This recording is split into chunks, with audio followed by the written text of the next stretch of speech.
Namaskara, Namaste, and a very good evening, ladies and gentlemen. Welcome back to NU Fertility YouTube channel. I'm going to be your host for the day, and my name is Ruchika. Today, let's talk about infertility and its relation to sexuality. Sexual dysfunction is a common problem these days, not only in India but in the West as well. And to give us a clear picture, we have with us Dr. Sneha J. She is the senior consultant at NU Hospitals and NU Fertility Center. She has special interest in the field of sexual medicine associated with infertility, PCOS, and aging. She is also trained in fertility treatment in Spain and Chicago. So, hello doctor, how are you? Hello Ruchika, thank you for the kind introduction. I'm doing really good today, thank you. Well, I'm very excited to have you here and get this thing started. And we have jotted down a few questions, so one by one we will take our viewers and clarify their doubts and give them more information. Sure, looking forward to it. So can we begin, doctor? Sure, yeah. Okay. So what are the main causes of infertility or benign unable to conceive? So infertility, as we can see, is becoming a really common problem now. It is seen in almost about 15% of the couples of the reproductive age group trying to get pregnant. So it is not uncommon, and yes, there are several causes of infertility. There may be a problem in the male partner or the female partner. So when we speak about the female partner, about 30% of them infertility is mostly due to a problem in the female, and the remaining 30% is due to a problem in the male. In about 30% we see that the problems may be there in both the female and the male, and the remaining 10% is unexplained infertility. When we speak about infertility, how we define it? So mostly it is like inability to conceive after 12 months of regular unprotected intercourse. So as we all are aware, intercourse is a basic aspect in having a baby. So if they are not able to have intercourse due to multiple reasons, that becomes one of the major aspects of being unable to conceive. So in today's life, both the couples are working, they are busy, they have other commitments, it's becoming more and more common to see such people who are suffering with sexual dysfunction and this being the cause for being unable to conceive. So I think the couples who are like completely busy, as you mentioned, they don't even realize this fact that it is not happening because of right.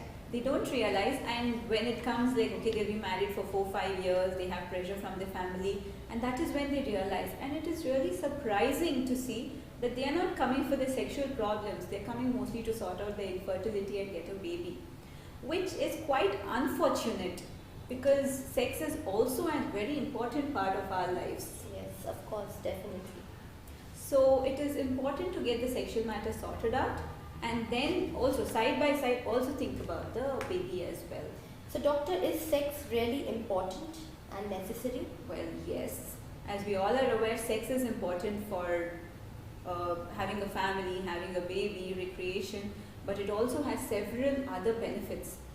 As we can see, having while doing intercourse, it is like there is a lot of endorphins which are released.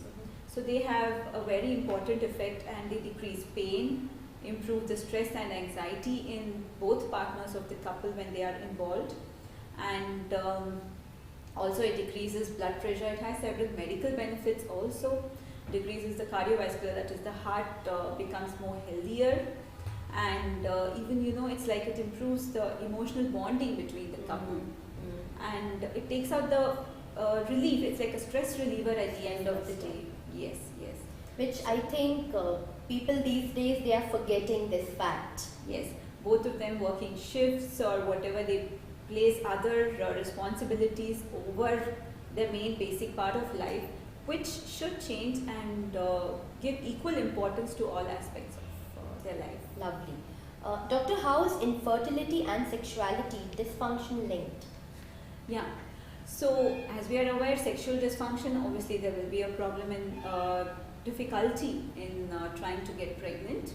Yes, so infertility affects several aspects of a couple's life. It is, yes, being childless. When they are trying to have a baby, everybody just wants to have a baby immediately. They're like, okay, till now I've used my contraception, that is, they are able to have intercourse, and then they try to have a baby, and they're like, next month they want to get pregnant. So yes, there are people like that. They plan their family in such a way that, okay, let me have a family, let me have pregnancy, and I should get back to work. But human body sex is not given importance. Yes, yes. So human body is not a machine. It's not like, okay, you switch it on and it works. Right. So there are a lot of biological factors coming in. And as we know, when we want a baby and they do not get a baby, there are several aspects which get involved as well. It may be the physical aspect. For example, they'll be doing a regular workout. Suddenly they want to get a baby. They stop working out. And the diet also changes. I have seen women, I had a patient, she completely had stopped eating fruits. Because everybody told her you avoid one fruit, somebody told her avoid papaya, somebody told pineapple, somebody told apple, grapes, and she's like, okay, let me leave all the fruits because I want a baby. So it does affect the physical aspect of life, it affects financial aspect. As we know, infertility treatment is not easy. It's not a matter of a day or two or a month or two. Some of them may even require prolonged treatments, and which is financially taxing as well. And so it affects this aspect, it affects social aspect. It's like their peers will have children whenever they go out. And they even stop, they avoid making friends or going out to social gatherings just because they do not have a baby. So in this way, So like how we have peer pressure, we have pressures with these couples as well on them. Yes, exactly. That they will need to have a baby for socializing themselves in a right platforms. Right. So it affects all these aspects, spiritual aspect and everything. And so in this way, it also affects the sexual dysfunction, sexual aspect of it. So one thing is, when any couple or a woman is undergoing fertility treatment, she has to come frequently to the hospital, visit the hospital and get tests done, get pelvic scans, the internal vaginal scans done. She may not be comfortable. And these couples, they begin to, relate having sexual intercourse with having a baby. So they, if they're not having a baby because of intercourse, they have feelings of guilt and anxiety when they have intercourse. So that definitely affects their sexual life. And I think there are people who are always there to give them free suggestion and advices. Exactly. Which I feel should also stop, and people should reach out to the right source wherein they can get proper information and get aware of their problems. Right. It's not only with the female, even the male. He has to give sperm analysis, semen test, the sperm test. So they come to the hospital in unfamiliar surroundings, they have to give sperm test, they may not be comfortable with it. So back home it may affect their personal life as well. And so all these things, or if they get a negative pregnancy result after undergoing such a treatment, it's a lot of psychological burden for them. So they avoid sex, and it becomes more of a problem for them in the future. Okay. Moving ahead, Doctor, what are women's sexual disorders affecting fertility related to males? Okay, related to males, when we talk, as we know, in males, the most common thing which we see is something called erectile dysfunction, where the male is not able to have a proper erection. Okay. So in such cases, very few males, they don't want to come out and tell that, okay, I'm having this problem. They keep blaming the females, or they are like, they don't want to accept the thing, maybe. Because of their ego or... So it has to change. People he's a man, so why should, he shouldn't have any issues. Right. Problem probably it will be with the lady. Usually family members also tend to do that. Right. So erectile dysfunction can definitely be treated when there's problem with erections. As in, if there is any problem with erection, it could be something psychological, or it could be situational, where it's like, when we give fertility treatment, we tell them, okay, today you're going to ovulate, or some women will be following apps. Now it's all in the apps. They say, okay, today you're ovulating, so today is the day you have to try. So it's a lot of stress for the male as well. I feel irrespective of having such an advanced technology, we are still lagging somewhere behind. Right. When it comes to this prospect? Oh, exactly. It's like a lot of sex education needs to be given to the people also. So speaking about erectile dysfunction, so it can be treated. One is psychological, or sometimes, like it could be in certain situations that they are facing these problems, and definitely it's treatable. And sometimes it could be, the vessels of the penis, they narrow down and there's not enough blood flow to maintain the erection. So it can be corrected with simple medications or psychological counseling, or some men may need penile implants also to correct the erectile dysfunction. So in males, another most common thing which is seen is something called ejaculatory problems. Sometimes they may not be able to ejaculate, or they may have premature ejaculation earlier, less than 30 seconds they may ejaculate. So I think this is also one of the reasons why they avoid sex. Yes. That they ejaculate soon, what will their partner think of them, and all of that. So it's a lot of psychological things going on.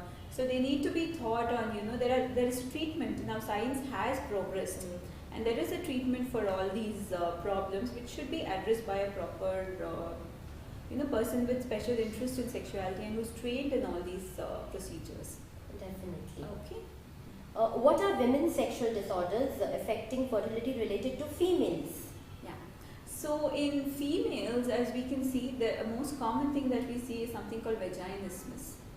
Okay, in vaginismus, what the woman normally contracts, she just squeezes her thighs and contracts the pelvic floor muscles, the muscles around the vagina, through which the intercourse has to happen.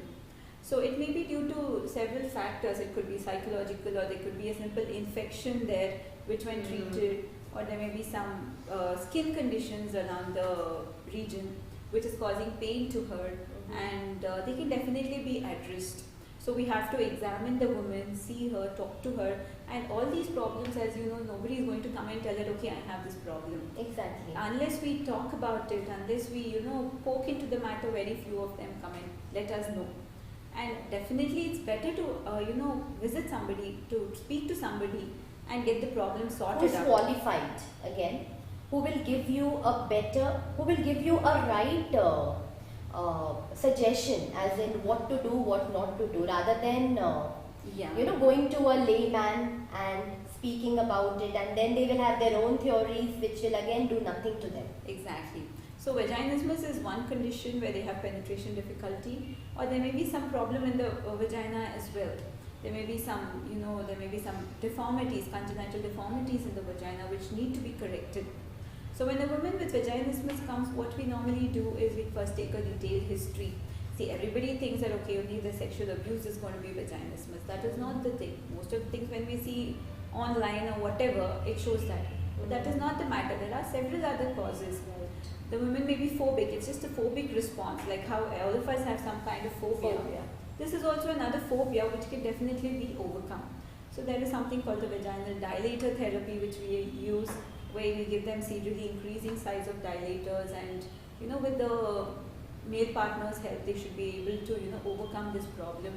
And whatever said and done, it's like at the end of the day, sexual dysfunction is a problem for the couple as a whole. It is not a blame game where we blame the other partner. Even if somebody has a problem, it should go in sync, and both of them should be able to overcome it like Together. any other problem. Yeah, because when they are partners as in a family.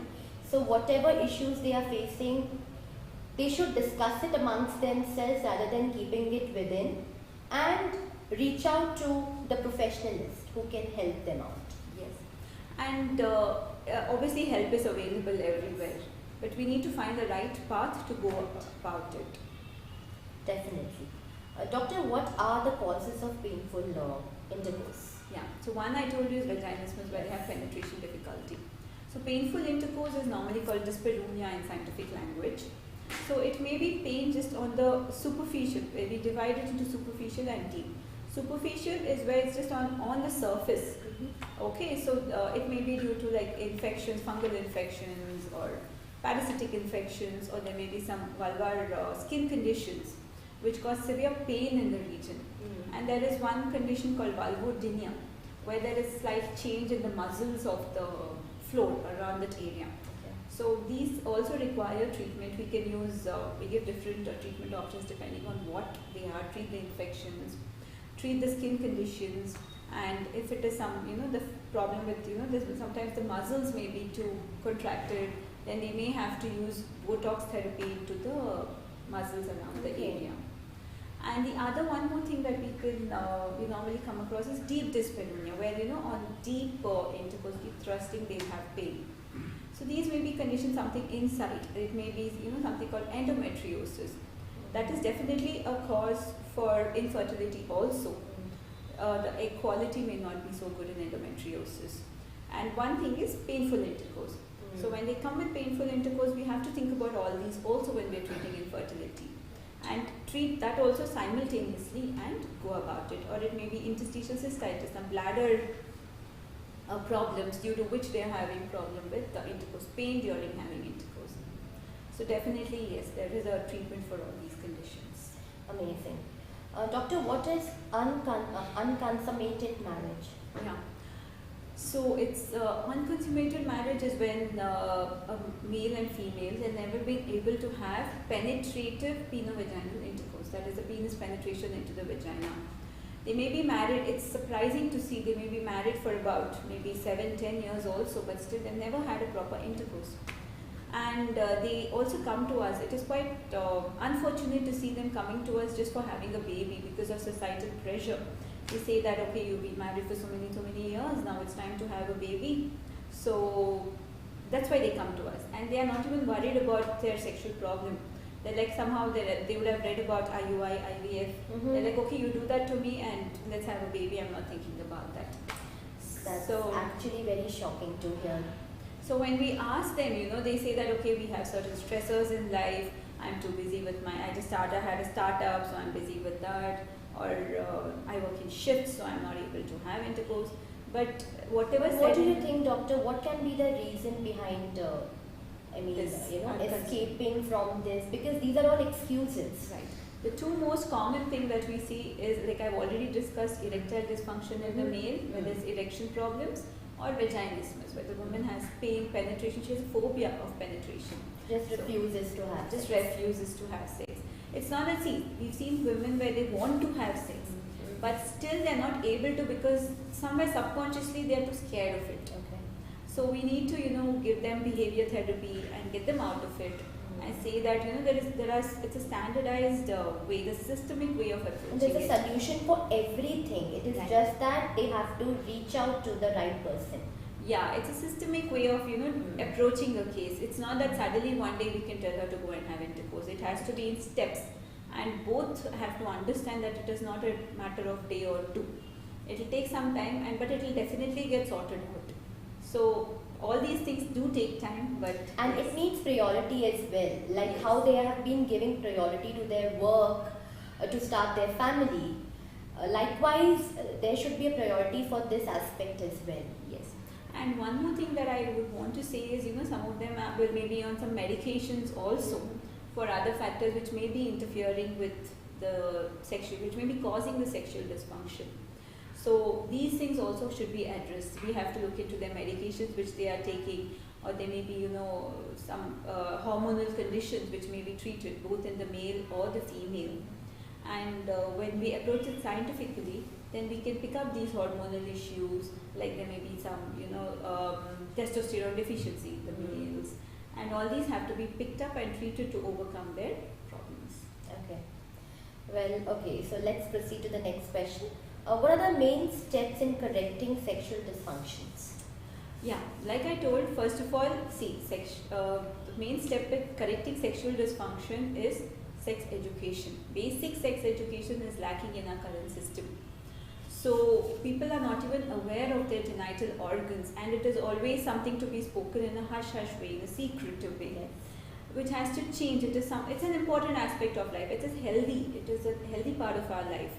So it is one of the part. Yes, exactly. Yes, important part.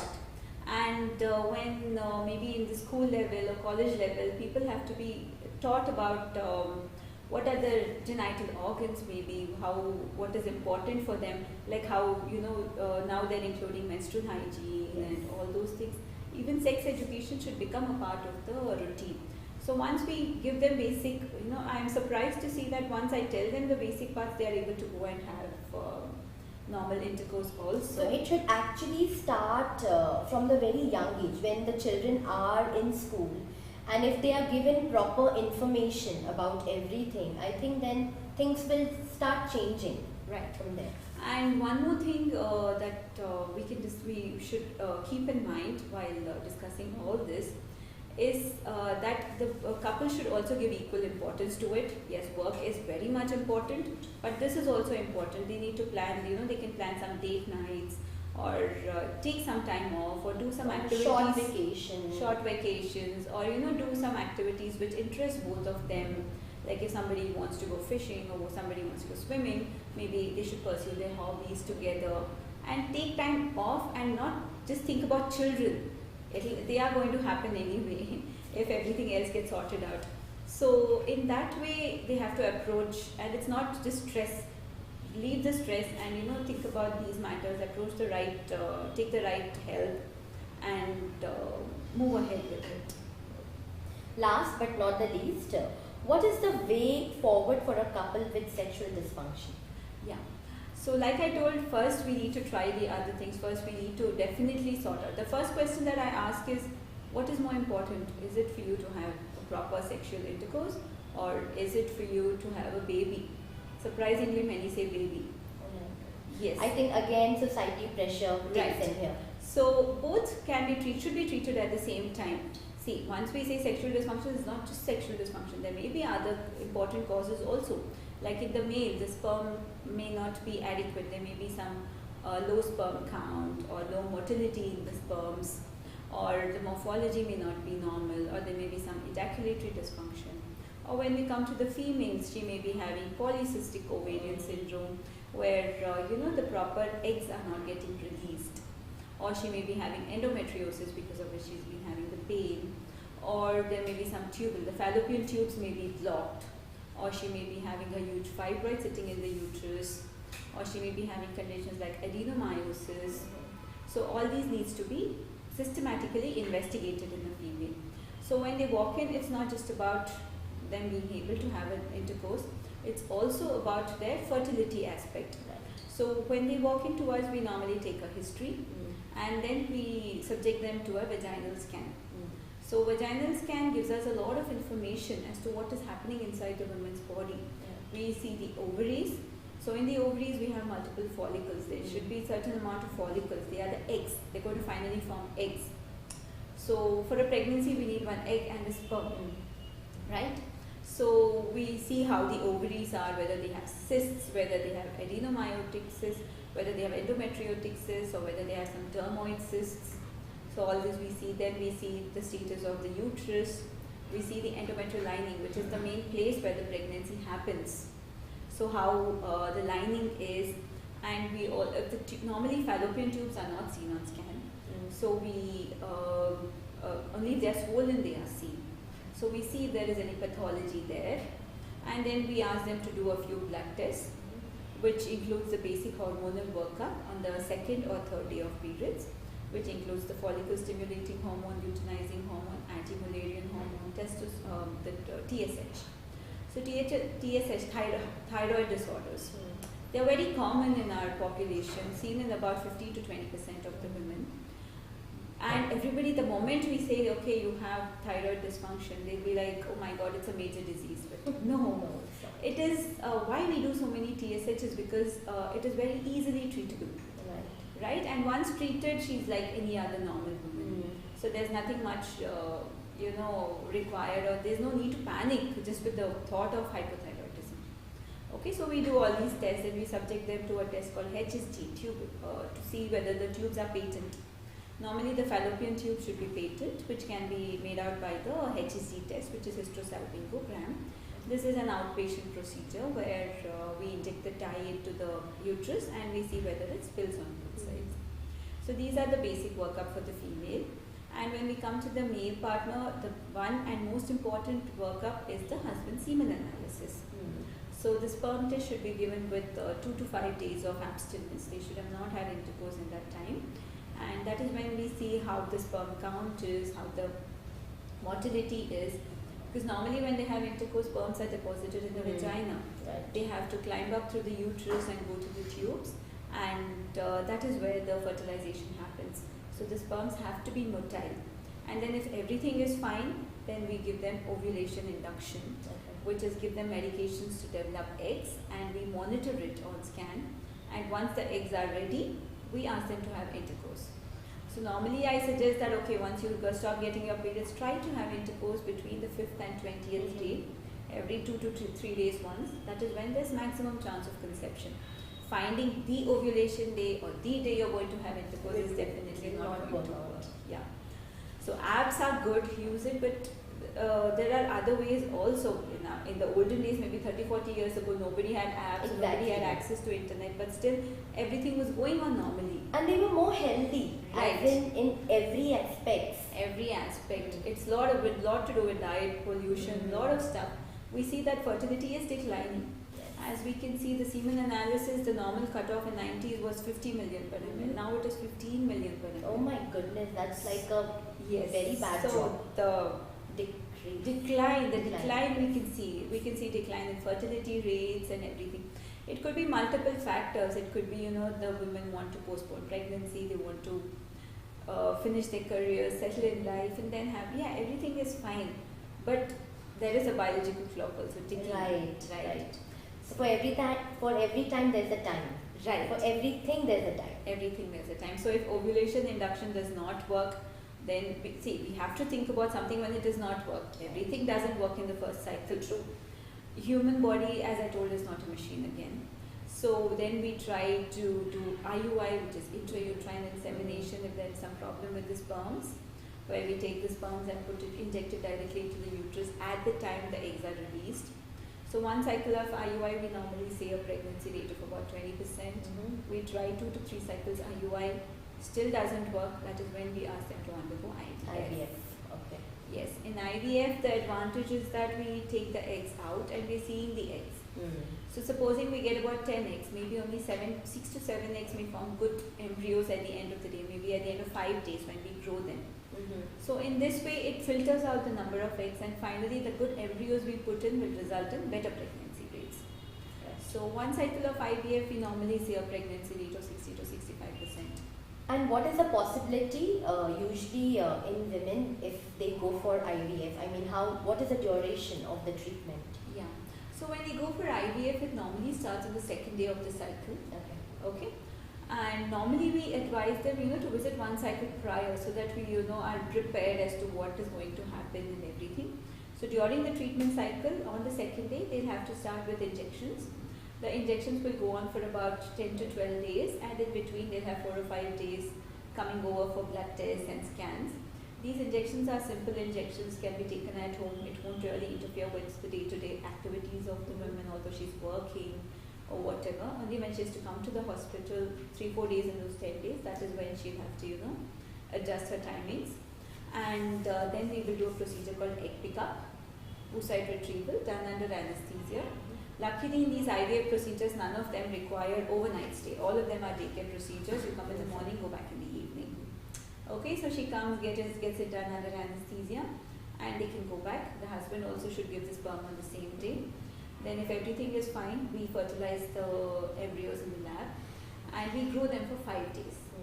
So 5 days, they form a blastocyst, and that is when we put it back into the uterus.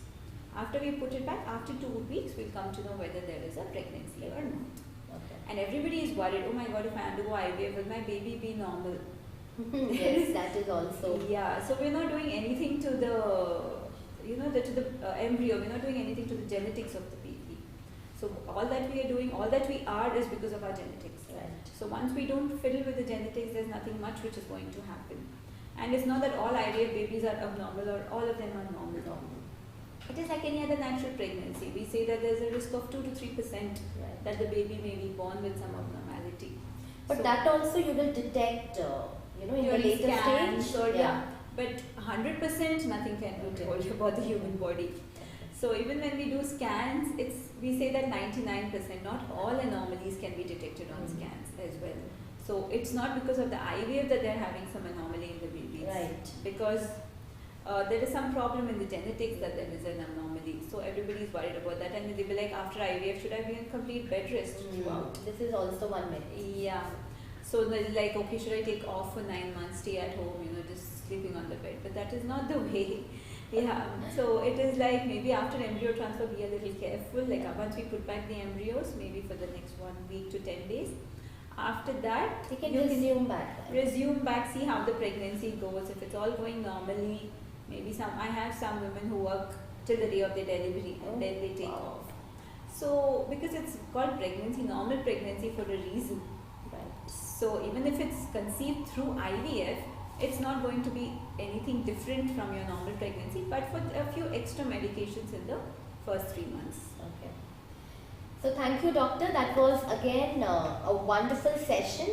On that note, dear viewers, please know that fertility is important, so do sex. So please give equal importance to everything. Stay happy, stay healthy. We will come back again with some exciting topics in the future. Thank you. Thank you.